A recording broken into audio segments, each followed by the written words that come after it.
मत्सर हृदयी ज्यांच्या दैत्य अस्त्र झोकती, सृष्टिशक्ती बाण आधी देवी लागून मारती.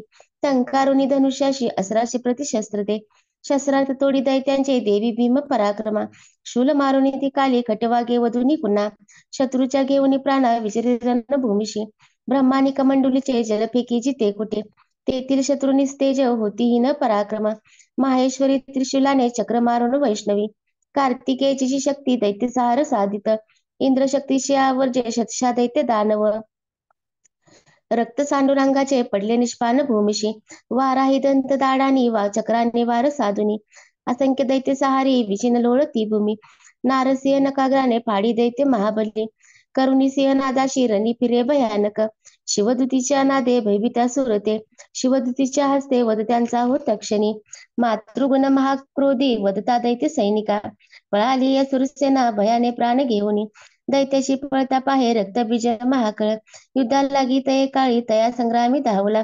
रक्त ते हातुनी त्याच्या सांडता एक थेंबे, तो दुसरा दैत्य उद्भव लढण्यारणी.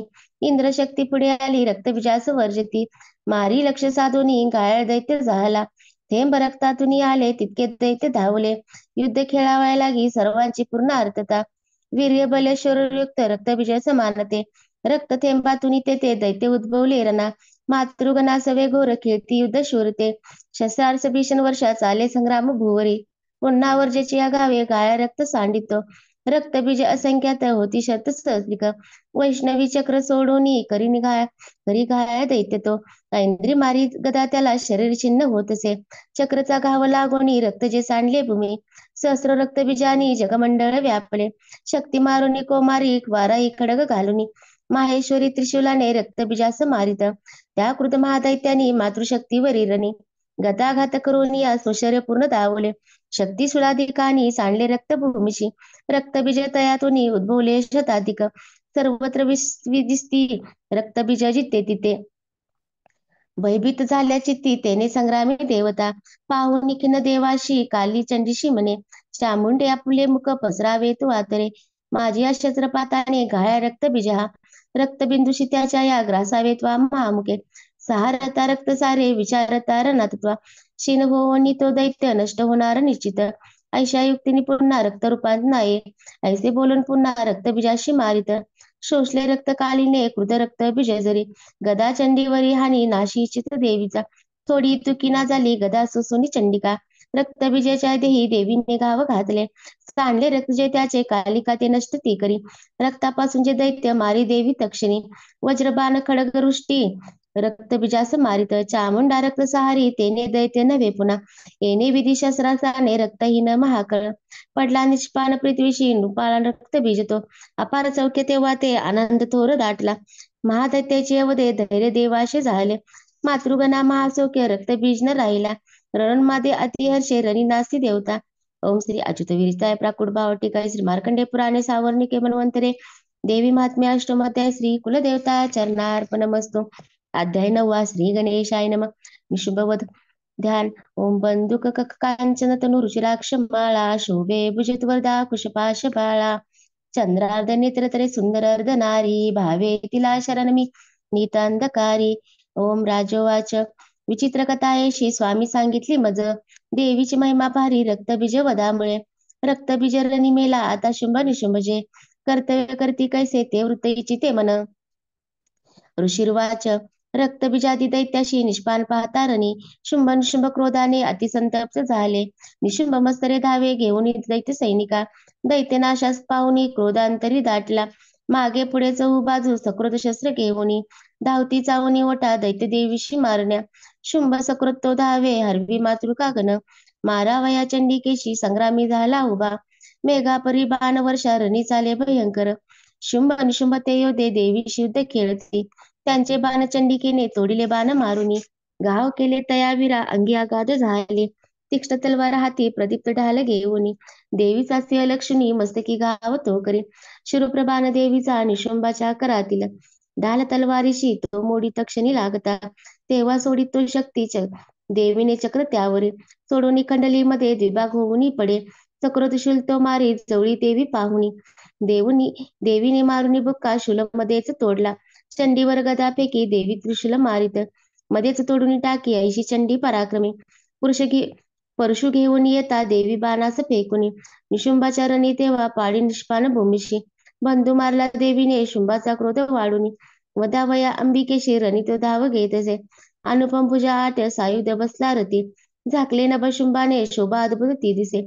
तो येता शंख देवीने वाजविला अतिबळे. प्रत्यांचा ओढून केला शब्द दुसरा संगरी. घंटा ती वाजली भारी दैत्य चित्ती थरारले. दिशाताही बरोनिया ध्वनी गेला नाभावरी. तेव्हा गर्जतचे सिंह गजचित्कार थांबले. गर्जनेच्या मुंगीद्राच्या कुंजित झाले जग. कालीने उचलून या हातभुवरी मारले. तयाचा शब्द वाढून पहिले शब्द थोपती. शिवदूती अट्टहास करिता दैत्य तेरणी. होती भयभीती कित्येक शुंभाशी क्रोध दाटला. देवी म्हणे अरे दुष्टा आता येते उभा राहा. तेने धैर्य देवताशी जय हो गर्जती मुके. शुंभाने फेकली शक्ती ज्वाला भडकती जिच्या. देवी मारून बोताटी शक्ती केली विराजित. शुंभ तेव्हा सिंहनादे गंजवित लोके. ध्वनी ते पडले मागे होते जे पहिले रणी. शुंभाने बाण सोडावे तोडावे तेच देवीने. मारावे देवीने बाण शुंभ तोडी तया शरावी. शुलाने मारिता शुंभा आली मूर्छा पडे भूमी. डोळा न उघडी ऐसा निषेध पडला खळ. निशुंभ होऊनी जागा मूर्छेतून रणामध्ये. देवी काली आणि सिंहा क्रोधे धावा करीत असे. दशसहस्र बाहूनी निशुंभ चक्र फेकीद. आचादन जनी केले चंडिकेवर त्यावीर. दुर्गमहरणी देवी क्रोधे सोडून तीशर. चक्रबाण तयाचे ते तोडी शनन लागता. निशुंभ सैन्य घेऊन गदा हाती धरून या. वदावया चंडिकेशी वेगाने शीघ्र धावला. गदा तोडली देवीने मारून तलवारती. दैत्याने शूल हाताशी घेतला मारण्यात तिला. चंडिका पाहून येशी शूलफेकी तयावरी. छाती फोडून या त्याची शूल तो राहिला उभा. दुसरा उद्भय दैत्य निशुंभाच्या तनूतनी. देवीशी म्हणे वेशाने राहा उभी राहा उभी. देवीने खडग फेकून त्याचे मस्तक तोडले. हसली जोर जोराने दैत्य तो पडला धनी. सिंह कठोर दाडानी दैत्यांचे कंठ फोडित. काली शिवदूती तेव्हा वदती दैत्य मंडळे. कौमारिणी किती काशी केले निष्पान संगरी. ब्रह्मानीच्या मंत्रांनी रे निस्ते झाले किती. त्रिशूले माहेश्वरीच्या चिन्ह कित्येक झाले. वाराही ते सुळे मारे तेने मेले किती खळ. वैष्णवी चक्र सोडून किती दैत्याशी छेदित. ऐंद्री ती वर्ज मारून असंख्यवधी दुर्जन. दैत्य मेले ते काही पळाले त्यातून किती. काली शिवदूती सिंह यांनी सहार मांडला. श्री अच्युतवीरिष्टायम प्राकृत भावा टीकाय श्री मार्कंडेय पुराणे सावर्णिके मन्वंतरे देवी महात्मे नवमो अध्याय श्री कुलदेवता चरणार्पणमस्तु. धन्यवाद. छान झालं हे मॅडम. प्राजक्त मॅडम खूप छान झाले. दोन्ही पाठ छान झाले. खूप खूप धन्यवाद तुम्हाला. चला आता आपल्याला पुढचं करायचं आहे सौंदर्य लहरीचा पाठ.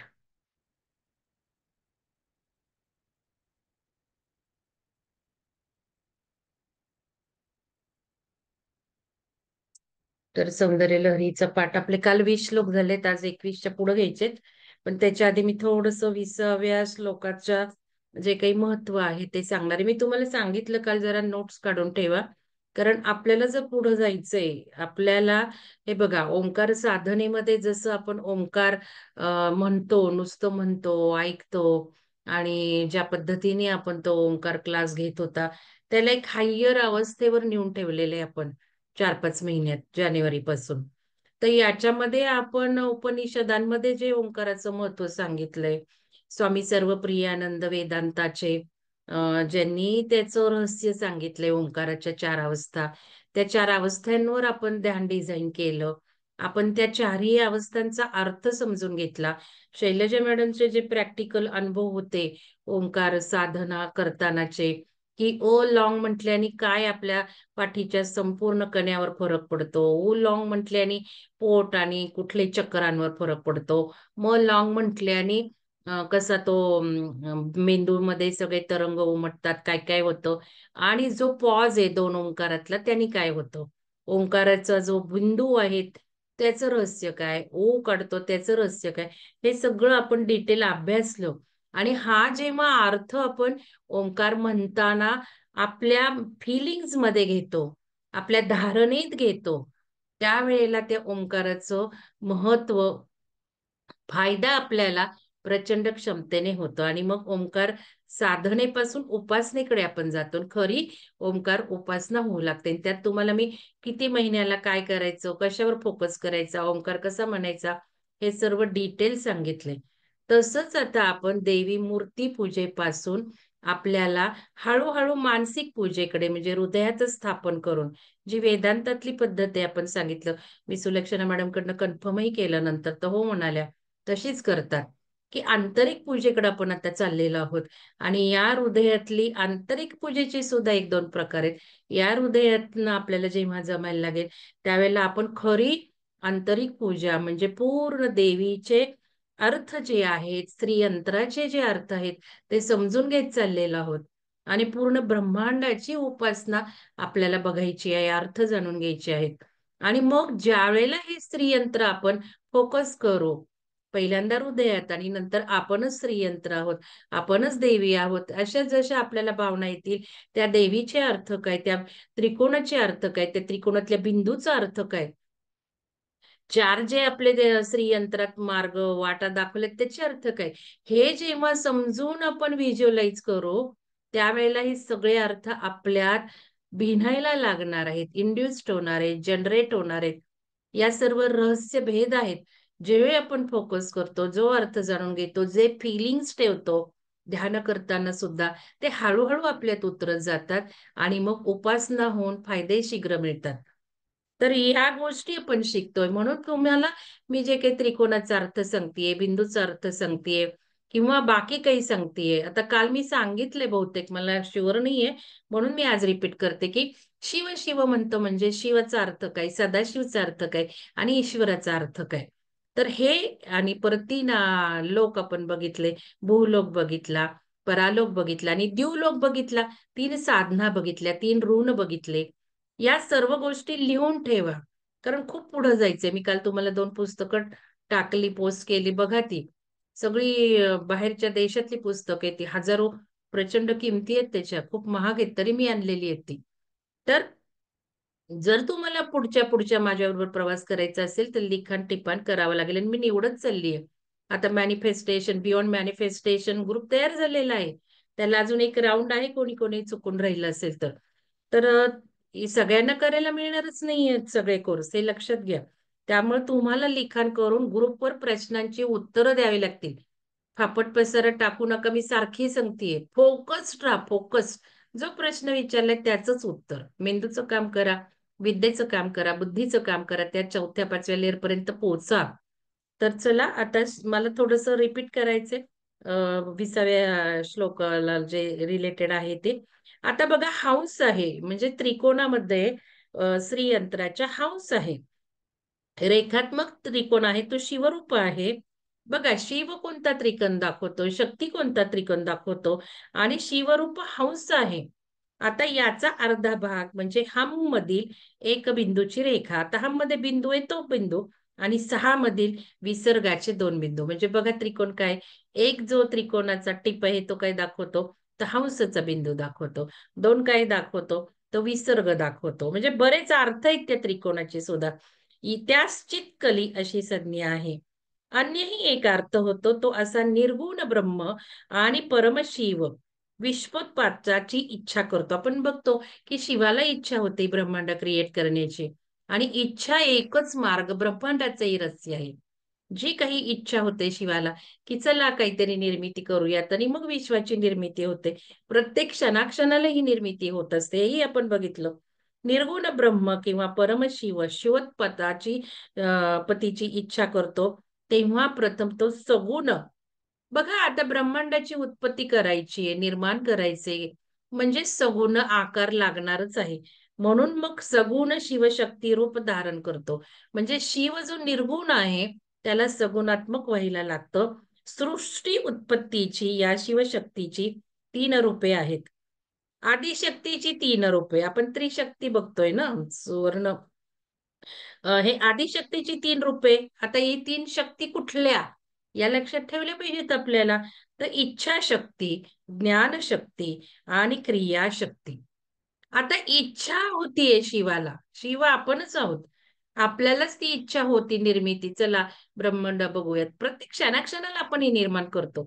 आता त्या पिरॅमिडकडे आपण बघतोय, पिरॅमिडकडे बघितल्या बघितल्या आपल्याला तो पिरॅमिड दिसायला लागतो. हे सगळं डोळा प्रोड्यूस करतोय, किरण प्रोड्यूस करतायत. ह्याचे शास्त्र सगळे आता बाहेर आलेत, शास्त्रीय विश्लेषण बाहेर आलंय. आणि हे मी वाचलंय म्हणून मला हे सगळं ब्रह्मांडाचं रहस्य कळलं. काय आहे मायाजाळन, काय आपण आहोत, काय बघतोय, काय ऍक्च्युअल आहे, हे सायंटिफिक मी सगळा जेव्हा अभ्यास केला तेव्हा मी या सगळ्यांकडं परिवर्तित झाले की नाही, मग हे महत्वाचं आहे, लोकांना सांगितलं पाहिजे. आता सायंटिफिक एवढं कळणार नाही म्हणून या रूपाने आपण सांगतोय. कारण सायंटिफिक कळायला सगळे प्रिन्सिपल्स कसं वर्क होतो, काय काय थेरीज आहेत, हे सगळे अभ्यासलं पाहिजे, त्याची काही आवश्यकता नाहीये. तर याच्यामध्ये आता हा जो तीन शक्ती आहे, इच्छा शक्ती म्हणजे ब्रह्मांडाची निर्मिती करायला जी इच्छा होते ती इच्छा शक्ती, आणि त्यालाच शिव म्हटले. ज्याला इच्छा होते तो शिव, लक्षात घ्या. आता इच्छा शक्ती झाली की ज्ञानशक्तीची पण गरज आहे. मला ब्रह्मांड क्रिएट करायचंय, मला काहीतरी क्रिएशन करायचंय, मला ज्ञानही हवंय. मग ज्या ज्ञानाद्वारे शिव ही ब्रह्मांडाची निर्मिती करतो तो सदाशिव. कशी करायची ब्रह्मांडाची निर्मिती, काहीतरी ज्ञान तर पाहिजे. मग ही जी काही आहे तो सदाशिव ज्ञान घेतो, तो जो ज्ञान वापरतो तो. आणि मग हे ज्ञान मिळालंय आता, ब्रह्मांड कसं निर्माण करायचंय. आता तयार तर केलं पाहिजे ब्रह्मांड. मग ज्या शक्तीद्वारे ब्रह्मांड क्रिएट होतं, निर्माण होतं, ती आहे क्रियाशक्ती. आणि मग ही क्रियाशक्ती कोण करतो, कोणाद्वारे मिळते, तर ईश्वराद्वारे मिळते. तर आपण आता इथे आज परत एकदा अर्थ बघितलाय. शिव म्हणजे काय, सदाशिव म्हणजे काय, ईश्वर म्हणजे काय, आता हे लक्षात ठेवलं पाहिजे. आणि मग हे बिंदू किंवा त्रिकोण, तीन बिंदूचा त्रिकोण म्हणजे इच्छा, ज्ञान आणि क्रिया ह्या शक्ती, व तीन रेषांचा त्रिकोण म्हणजे शिव, सदाशिव व ईश्वर. याप्रमाणे दोन त्रिकोण विश्वोत्पत्तीचे मूल कारण दर्शवितात. हे मूल कारण प्रथम इच्छाशक्ती रूपच असल्याने या श्लोकात त्यांनी म्हटलेलं, वर्णन केलेलं आहे. मग आता श्लोकाचा प्रथमार्थाचा भावार्थ असा की ध्यान इत्यादिकांनी स्त्री वशीकरण शक्ती प्राप्त होते. ध्यानाने स्त्री वशीकरण शक्ती प्राप्त होते. जप ध्यानाने इहलोकीची सिद्धी मिळते. असे नव्हे फक्त तेवढंच, तर त्याचे साधक त्रैलोक्यावरही स्वामित्व मिळवू शकतो. त्रैलोक्यावर त्रिपुर सुंदरीचा पाठ चाललाय आपला. या त्रिपुर सुंदरीच्या खऱ्या उपासनेने, म्हणजे खरं स्त्री यंत्रच आपण आहोत. खरी ती त्रिशक्ती जी आहे, सौंदर्य लहरी जी आहे, ती आपणच आहोत. हे ज्या वेळेला आपण मानून भावना ठेवून उपासना करतो, म्हणजे ध्यान करतो, त्यावेळेला त्रैलोक्यावरही विजय मिळवतो आणि स्वामित्व मिळवू शकतो. या विश्वास स्त्री रूपी देऊन त्या स्त्रीलोकी असे म्हटले आहे. प्रथम बिंदू मुखरूप असून अन्य दोन बिंदू स्तनरूप आहेत. आता तीन बिंदूचे अर्थ म्हणजे एक बिंदू त्रिकोणाचा म्हणजे तो मुख, आणि दोन बिंदू म्हणजे स्तन, असं पण आहे वर्णन. आणि ते आपण त्यांना जे कोणी देवता आहेत ते पण बघितले आपण, अग्नी, चंद्र, सूर्य, हे पण माहिती पाहिजे. मग खरं सूर्य, खरं चंद्र, मी वेगळे अर्थही तुम्हाला सांगते, आणि हेही कळले पाहिजे की खरं सूर्य कोण, खरं अग्नी कोण, खरं चंद्र कोण. कारण हे का माहिती पाहिजे ने, तर जसं आपण आता सूर्याकडनं प्रेम घेतोय, सूर्याची किरणं घेऊन आपण ध्यान करतोय, तसं चंद्रही वापरायचे आपल्याला. आणि बरेच खगोलिक बदलही होत आहेत. आणि हे सगळं वापरून आपण पण क्रिएट करतोय. आपण जे काही क्रिएशन्स करतोय ध्यानाने, ते काही तसंच नष्ट होणार नाहीये. ते या ब्रह्मांडात आपण लहरी सोडतोय, आपल्या इच्छा सोडतोय, आपले विचार सोडतोय, आणि ते क्रिएट करणारच आहेत. निदान आपल्या पुरतं ते अस्तित्व क्रिएट करणार आहेत. एवढं हे सामूहिक चेतना आपण करतोय, त्याचं खूप हायर लेवलवर आपलं कॉन्ट्रीब्युशन चाललेलं आहे आपल्या ध्यानातून. त्यामुळे हे अर्थ जर समजून तुम्ही ध्यान केलं तर अजून अजून अजून फायदे आपल्याला मिळणार आहेत. प्रथम बिंदू अग्निरूप असून अन्य दोन बिंदू सूर्य चंद्र रूप आहे. म्हणजे मी जे मुख म्हटले एका त्रिकोणाचं, एक बिंदू म्हणजे तो कोण आहे, अग्नी आहे. खालचे दोन सूर्य आणि चंद्र म्हणजे स्तन जे दाखवत आहेत, तर ते आपण बघितले, त्यांच्या देवता पण आपण बघितलेले आहेत.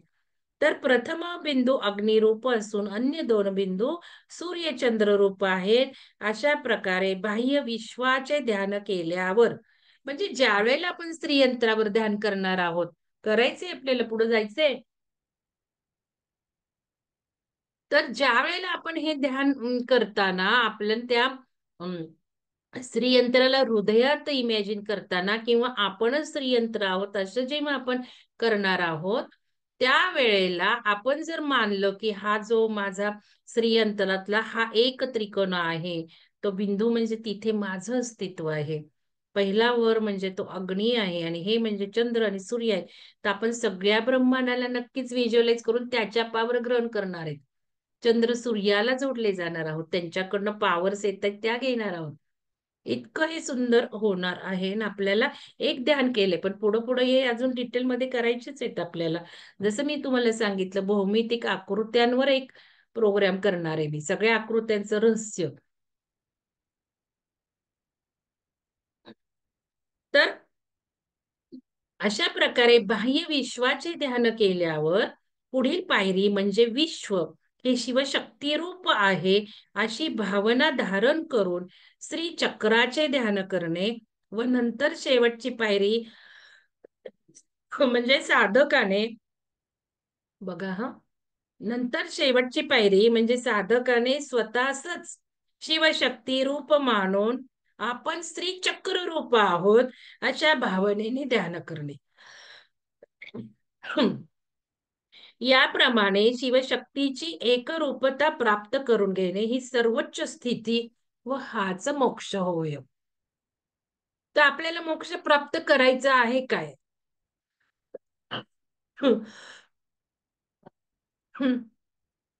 आपल्याला जर मोक्ष प्राप्त करायचा असेल तर आपल्याला या साधनेला समजून उमजूनच ही साधना करावी लागणार आहे. तर चला, हे म्हणून आपण बघतो. तर 20व्या याचा अर्थ आपण बघितलेला आहे. आता 21व्या श्लोकाचा आपण अर्थ बघू. विद्युलखेप्रमाणे सूक्ष्म सूर्य, चंद्र व अग्नी यांनी युक्त तसेच सहाही कमळांच्या वर असलेला तुझ्या कलेला महापद्मवनामध्ये मायारूपी मल नष्ट झालेल्या मनाने, बघा, माया जी आहे ती मायारूपी मल नष्ट झालेल्या मनाने, म्हणजे आपण जे मॅट्रिक्स मधनं बाहेर पडण्याचा प्रयत्न करतोय, मॅट्रिक्सला समजून घेतोय, तर हे मायारूपी मल म्हणजे जो काही गंदगी आहे, जी काही घाण आहे, ती मायारूपाचीच आहे, मायेत अडकल्यामुळेच आहे.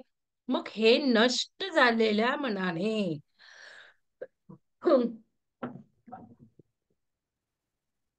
नष्ट झालेल्या मनाने तुला पाहून, म्हणजे माझं मन आता माया रूपातनं बाहेर आलंय, सगळं माझ्या मनातील कचरा मी नष्ट केलेला आहे आणि अशा माझ्या मनाने तुला मी पाहत आहे, किंवा धन्य झालेले पुरुष उत्कृष्ट आनंद लहरीमध्ये निमग्न झालेले तुझे भजन करतात. मी तुम्हाला सांगितलं जे पहिले 42 श्लोक आहेत त्याला आनंद लहरी म्हटलेलं आहे, कारण या 42 श्लोकामध्ये रहस्य आहे आणि ह्या रहस्याला जाणून घेतल्यानेच आपल्याला परमसुखाची प्राप्ती होणार आहे. आनंद लहरी आहेत या, आणि उरलेलं जे सगळं सौंदर्य लहरी आहेत. तर हे जे धन्य झालेले पुरुष उत्कृष्ट आनंद लहरीमध्ये निमग्न झालेले तुझे भजन करतात. तर बघा, आता हे श्रीयंत्र जरा बघून घ्या थोडस, फोकस करून घ्या. हा बिंदू म्हणजे आपण आहोत किंवा ललिता सुंदरी आहे किंवा त्रिपुर सुंदरी आहे, किती त्रिकोण आहेत हे सगळं आपण बघितलंय. थोडस फोकस करा.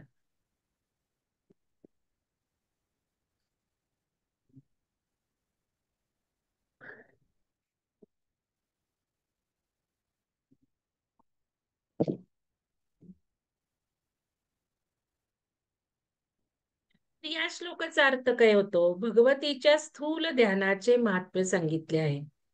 आता या श्लोकात भगवतीच्या अधिक श्रेष्ठ व सूक्ष्म रूपाचा उल्लेख आहे. मागचे जे श्लोक आहेत त्याच्यात भगवतीचं स्थूल स्वरूप आहे, पण हा जो 21वा श्लोक आहे, काय श्लोक आहे? सूक्ष्म सूर्य, चंद्र, अग्नी यांनी युक्त मग हे रूप जे भगवतीचं आहे ते श्रेष्ठ व सूक्ष्म रूपाचा उल्लेख केला आहे.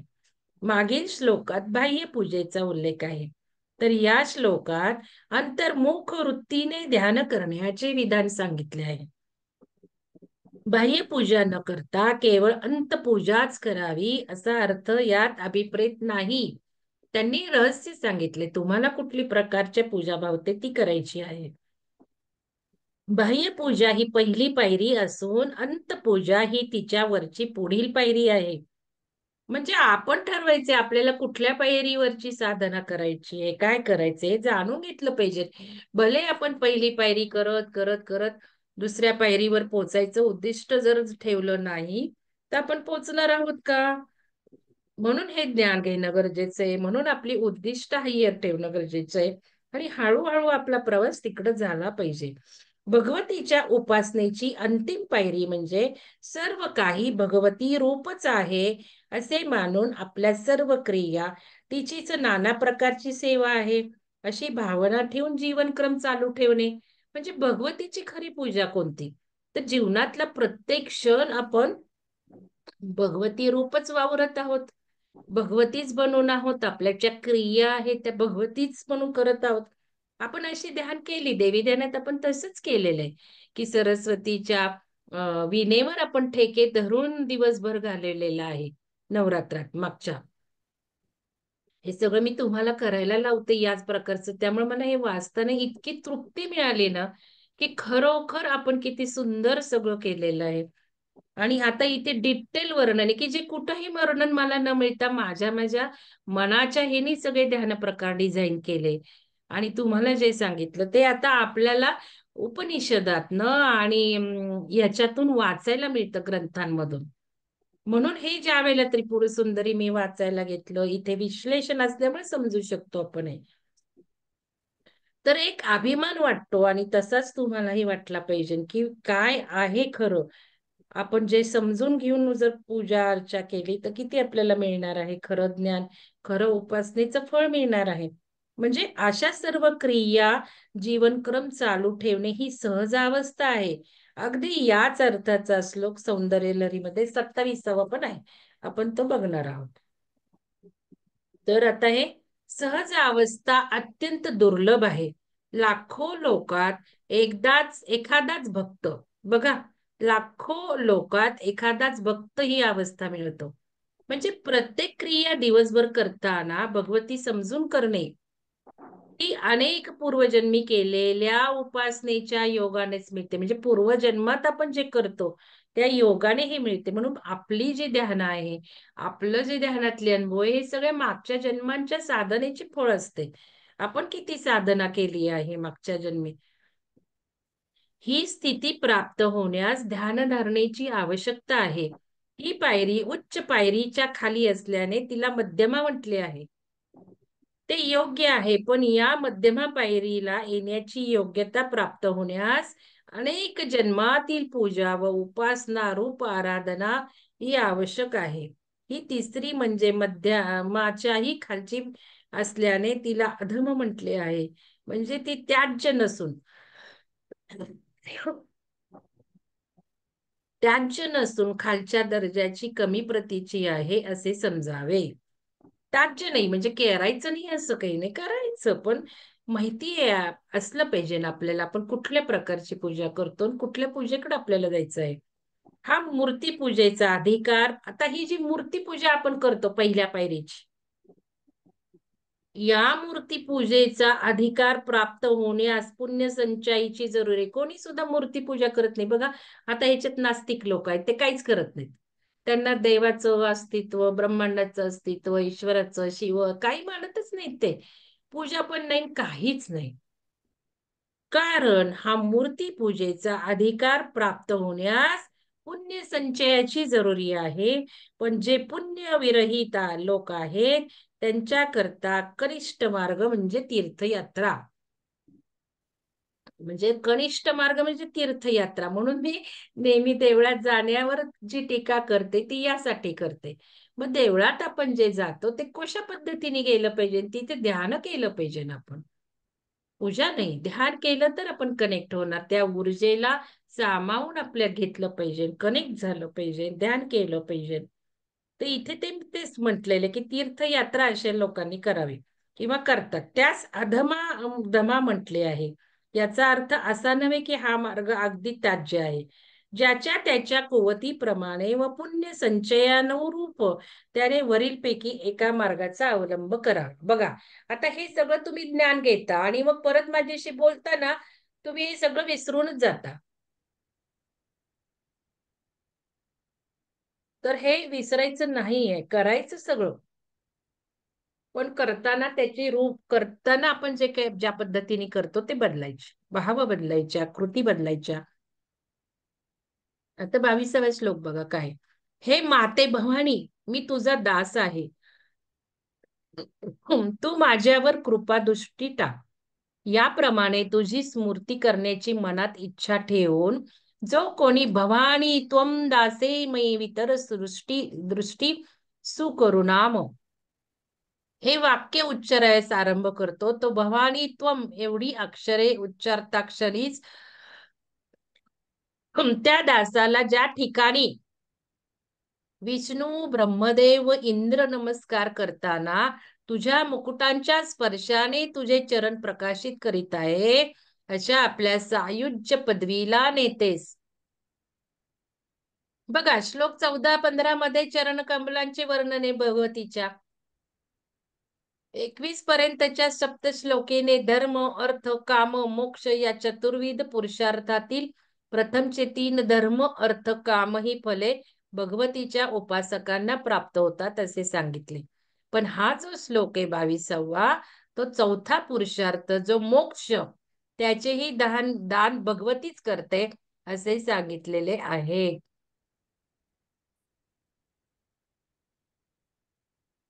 तर या ह्याच्यात मोक्षाचं पण महत्व सांगितलेलं आहे. की भवानी त्वम एवढी अक्षरे उच्चारता क्षणीच तू त्या दासाला ज्या ठिकाणी विष्णू ब्रह्मदेव व इंद्र नमस्कार करताना आपल्या मुकुटांच्या स्पर्शाने तुझे चरण प्रकाशित करीत आहे, अशा आपल्या सायुज्य पदवीला नेतेस. म्हणजे कुठं नेते आता? चरण कुठं आहेत भगवतीचे? सहस्त्रनाथ आहे. याचा अर्थ बघा कसा आहे, कुठे पोहोचवते मग भगवती? सहस्रारात पोहोचवते, म्हणजे साक्षात्कार घडवते, म्हणजेच मोक्ष देते, असा अर्थ आहे. तर बघा, सायुज्य म्हणजे एकरूप होणे. उपनिषदातही असेच सांगितले आहे. ब्रह्मोपासना करून ज्ञान प्राप्ती झाले म्हणजे उपासक ब्रह्मरूप होतो. केव्हा मोक्ष मिळतो? ब्रह्मोपासना करायची, ब्रह्माची उपासना करायची. आणि ज्ञान प्राप्ती झाल्यावर, ज्ञान प्राप्त झालंच पाहिजे ना, आपण जे घेतोय ब्रह्माचं ज्ञान घेतोय, आपलंच ज्ञान आपण हे घेतोय, मग ब्रह्मरूप होतो उपासक. 4 वेदांची 4 प्रधान वाक्य आहेत, ती या अंतिम स्थितीचे यथार्थ वर्णन करतात. आपली अंतिम अवस्था केव्हा येणार आहे? 4 वाक्य सांगतात बघा. कोणती? अहम ब्रह्मास्मी, अयम आत्मा ब्रह्म, अहम ब्रह्मास्मी म्हणजे मीच ब्रह्म आहे. अयम आत्मा ब्रह्म, माझा आत्माच ब्रह्म आहे. अयम आत्मा ब्रह्म, तत्वमसी, सर्व खल्वीदम ब्रह्म. ही 4 वाक्यच आहेत. या वरील 4 महावाक्यात सांगितले आहे, ब्रह्म सायुज्य ही उपासकांची अंतिम स्थिती आहे. त्या स्थितीत उपासक आपल्या आत्म्याला ब्रह्मरूपाने पाहतो. ही औपनिषद ज्ञानाची परिसीमा शाक्त तत्वज्ञानाचेही अंतिम ध्येय आहे. म्हणजे आपण ही त्रिपुर सुंदरी जी काही बघत आहोत साधना, ही शाक्त संप्रदायातली आहे, आपण बघितलं. पण याचंही अंतिम रहस्य हेच आहे. मग आपण कशा प्रकारे पूजेत रमलं पाहिजे, किती काळ घालवला पाहिजे, हे ज्याचं त्यांनी ठरवायचं आहे.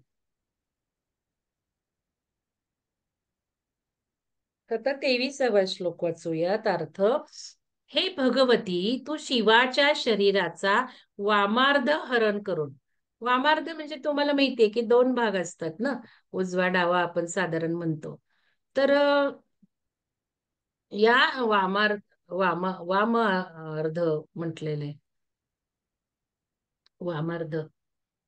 हे भगवती, तू शिवाच्या शरीराचं वामार्ध हरण करून तुझे मन तृप्त झाले नाही, म्हणून तू शंभूच्या दक्षिणार्धाचेही हरण केलेस, अशी मला शंका वाटते.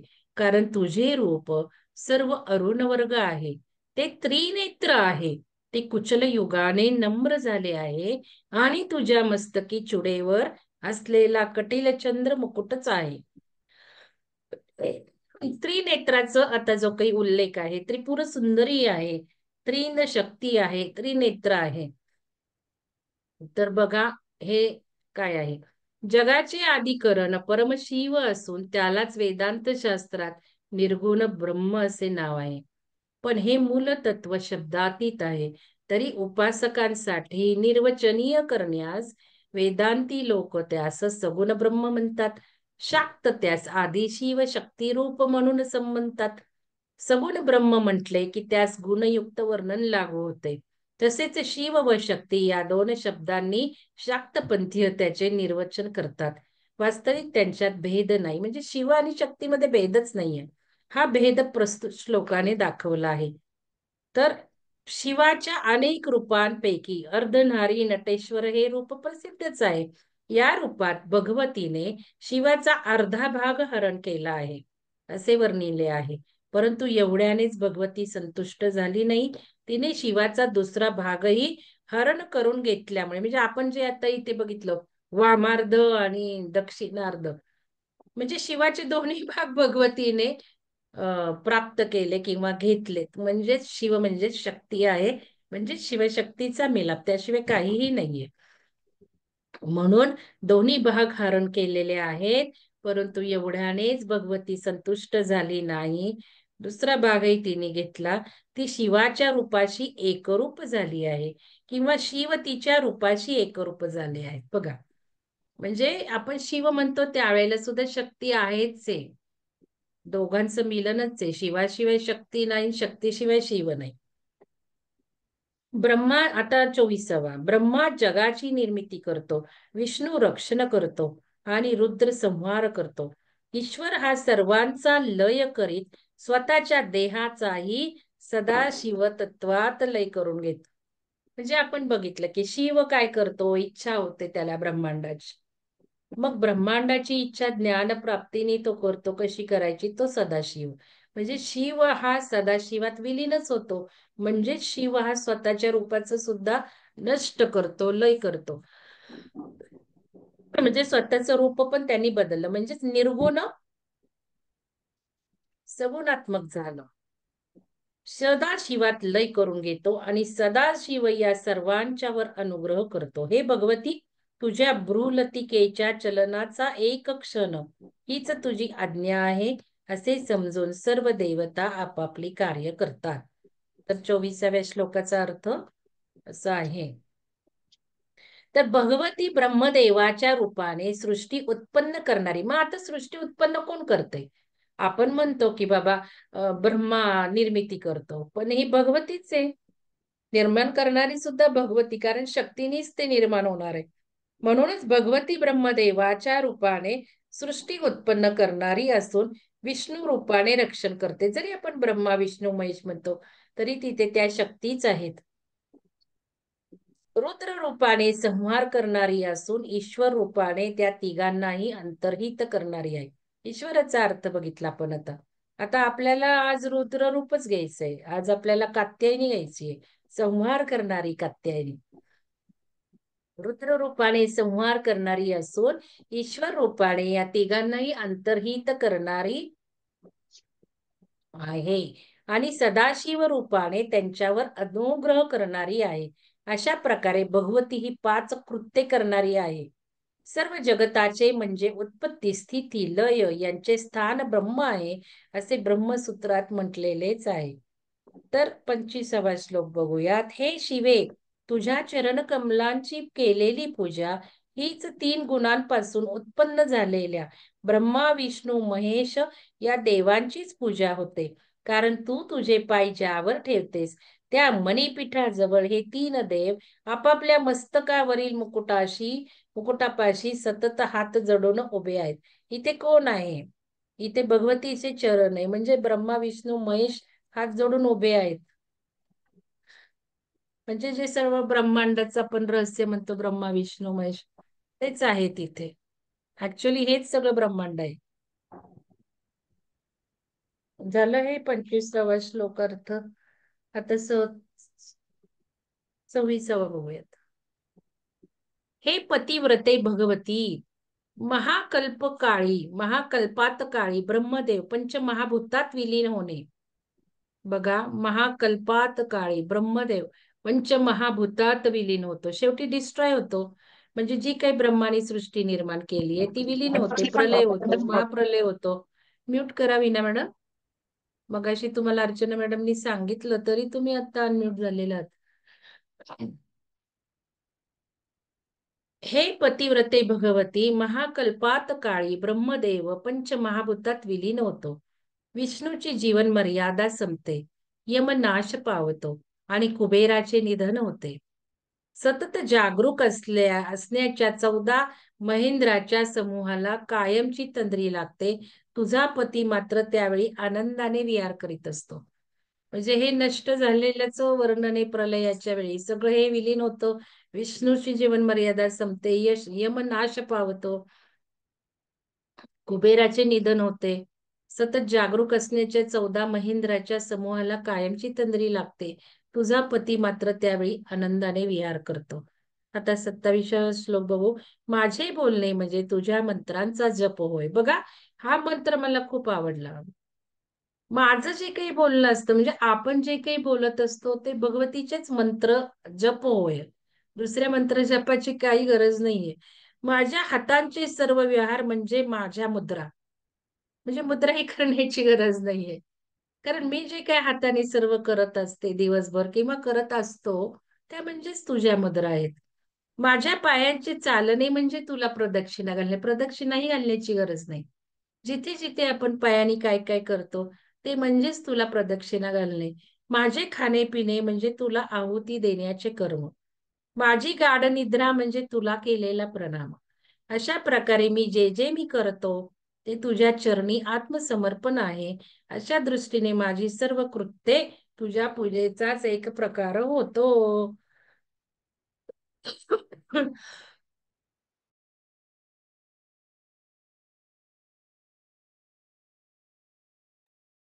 तर बघा, हा श्लोक मला आवडला, की जे काही आपण सर्व करतो ते भगवती चरणातच अर्पण झालं पाहिजे. म्हणजे सदैव 24 तास आपला भाव हा सरेंडर मध्ये असला पाहिजे. आपण भगवती रूपच घेऊन त्याच भावनेनी सर्व केलं पाहिजे, असा अर्थ याचा होतो. जीवनमुक्त देवीची पूजा कशी करतो? जीवनमुक्त म्हणजे बघा, जन्म मरणाच्या फेऱ्यातून बाहेर पडलेला देवीची पूजा कशा करतो याचे वर्णन यात आहे. मग आपल्याला जीवनमुक्त व्हायचंय का? आपलं ध्येय मोक्ष आहे का?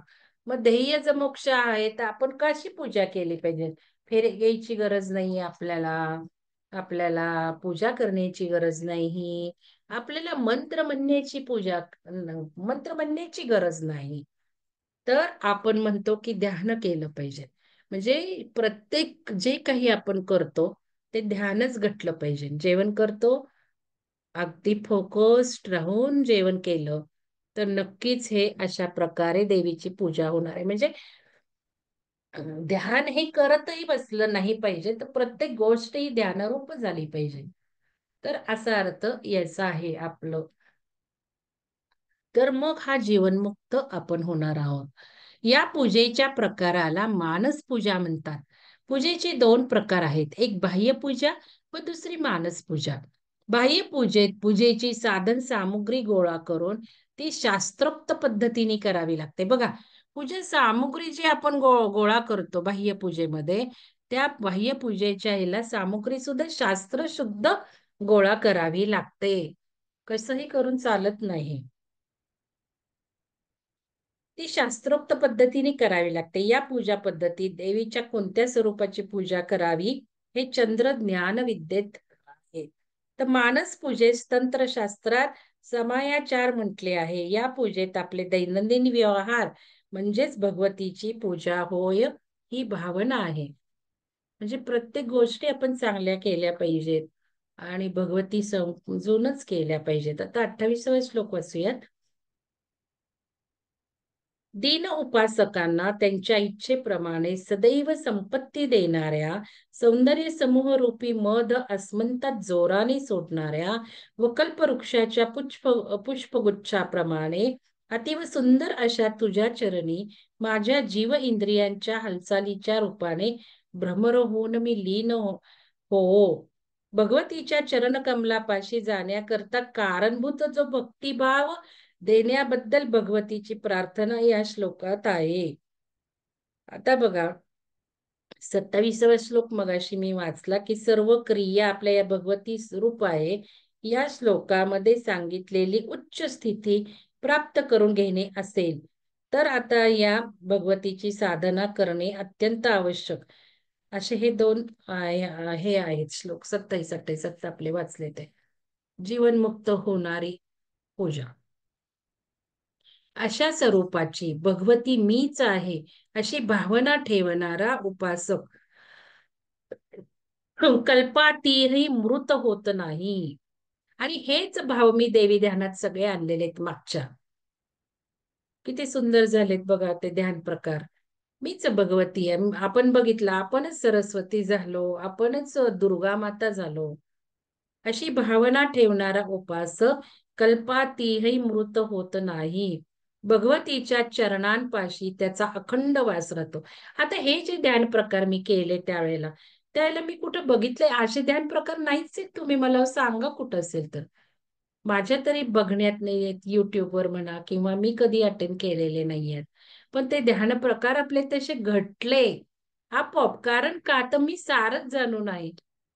सगळं सार मला मी प्रत्येक गोष्ट तशी बघते. सारच काढायचं. आता आपण ही त्रिपुर सुंदरी वाचतो सारच काढायचं.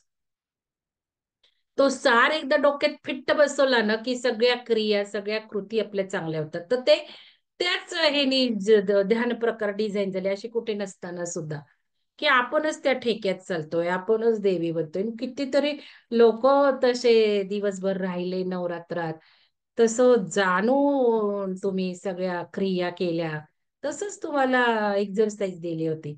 हे जे ध्यान केलं ते दिवसभर त्या ह्याच्यात राहा. नवरात्रात 9 दिवस तसे काढा.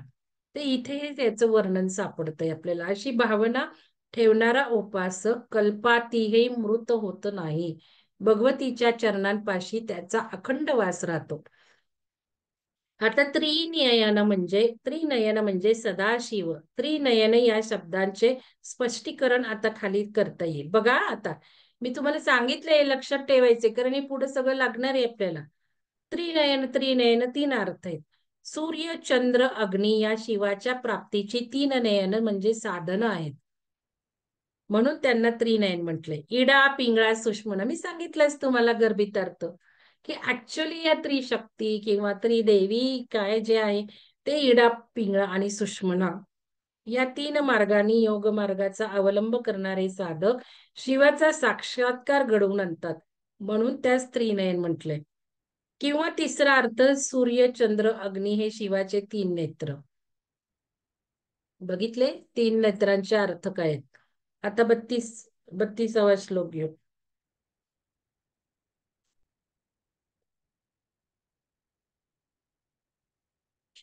एकोणतीसावा सुटला बहुतेक नाही का 28 झाला.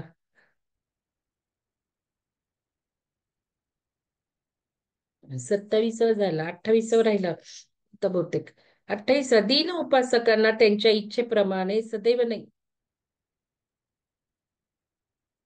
चालेल.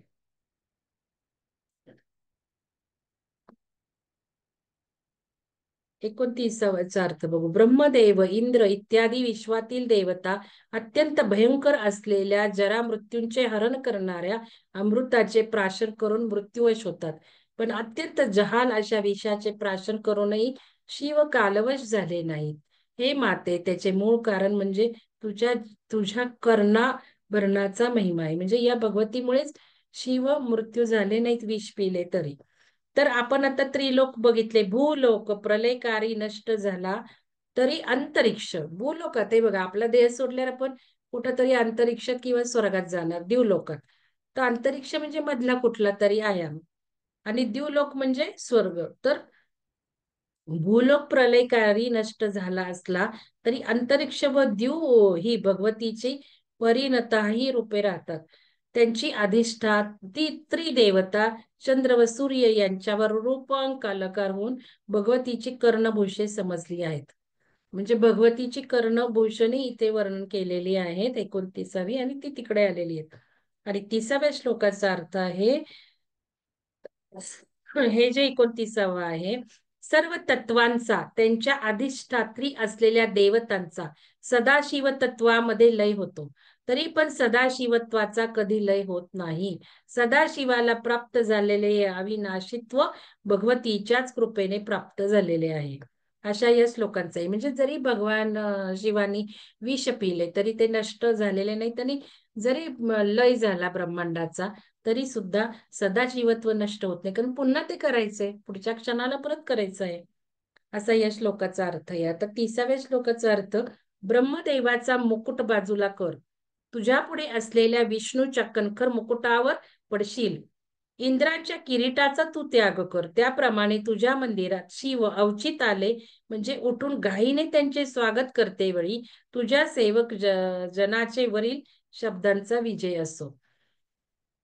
31वा श्लोक आहे, हे षोडशनित्व रूपिणी माते, तुझ्या देहाच्या किरण रूप आणि मादी अष्टसिद्धीकडून सेवित झालेली अशी तू भगवती मीच आहे, अशी जो नेहमी भावना ठेवतो तो तुझे त्रिनयन म्हणजे सूर्य चंद्र अग्नी यांनी अधिष्ठित केलेले द्यू अंतरिक्ष व भूमी यांच्यातील वैभवी शुद्र तृणव्रत मानतो, आणि प्रलय कालरूपी अग्निही त्याला निरांजन दाखवतो. बघा काय अर्थ दिलेला आहे, आपण जे करतो तेच, जो भगवती रूप स्वतःच मानतो.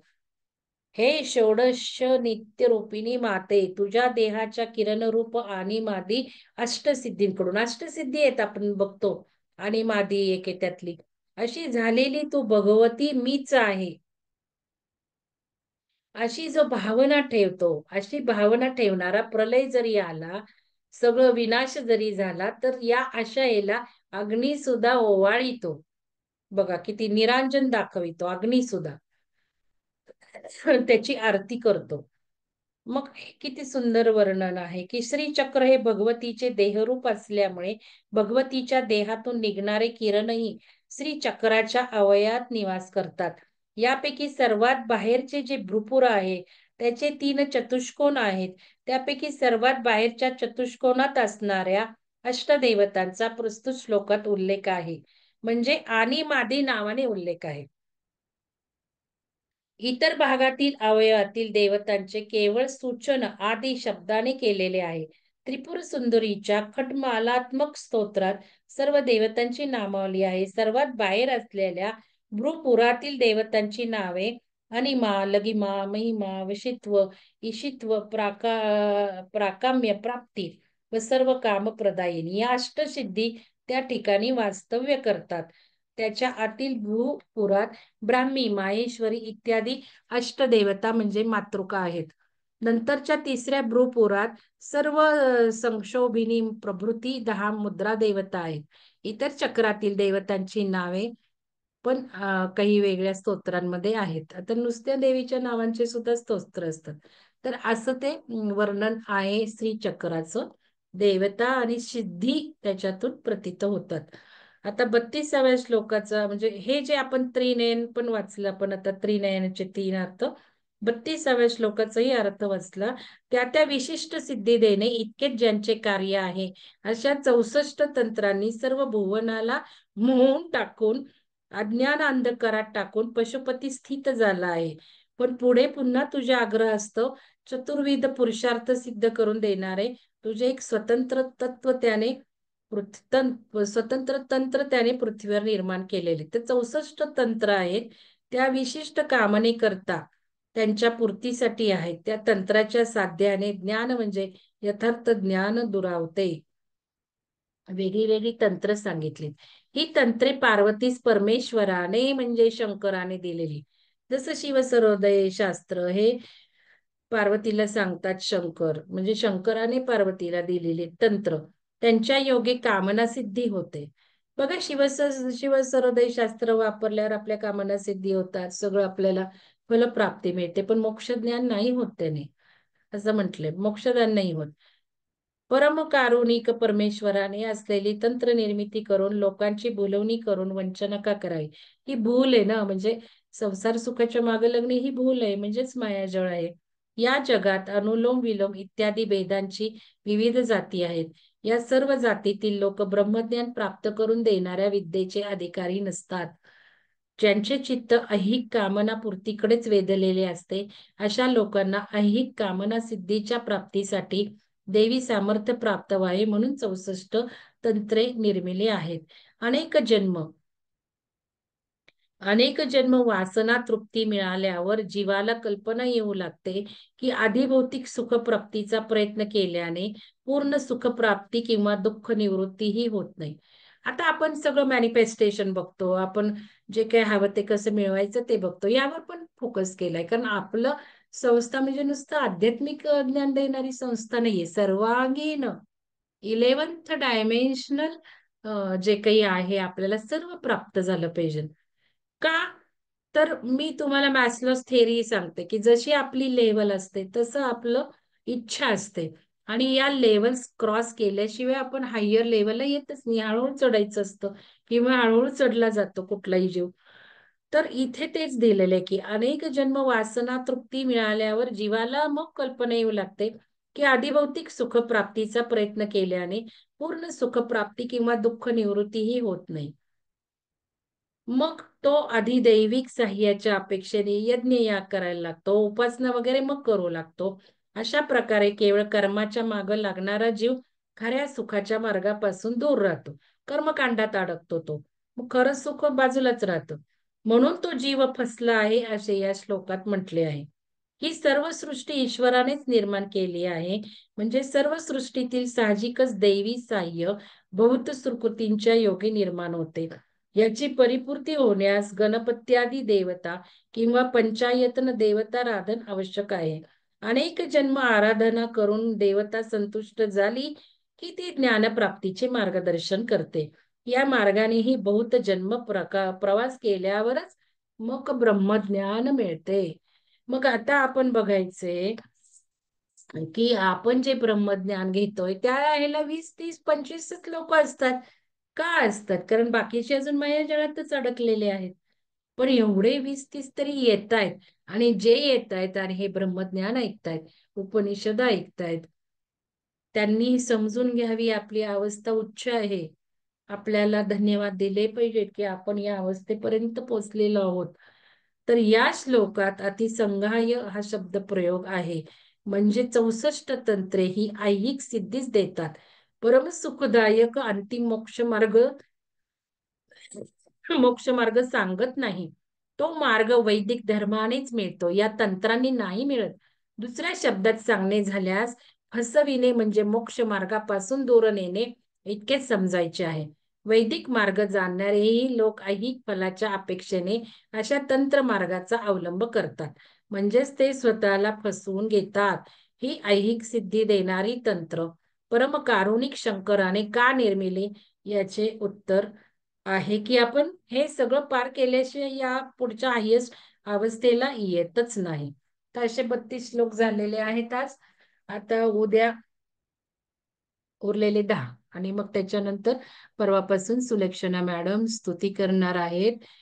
त्यांना मी म्हटलं हिंदीतनच केली तरी चालेल, कारण त्यांच्याजवळ जी पुस्तकं आहेत ती ज्या प्रकाशनाची आहेत ती चांगली आहेत.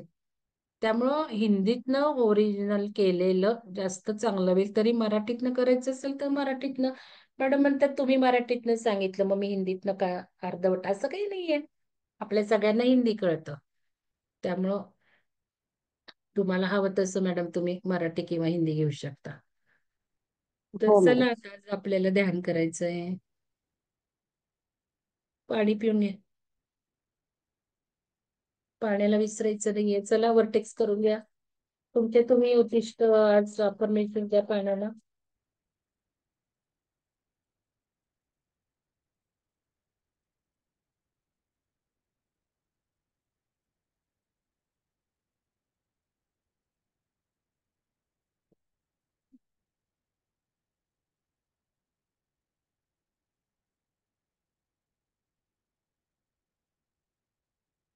कात्यायनी बघून घ्या बघा. कात्यायनीचं रूप बघून घ्या. तर आज आपल्याला कात्यायनी ध्यान करायचं आहे.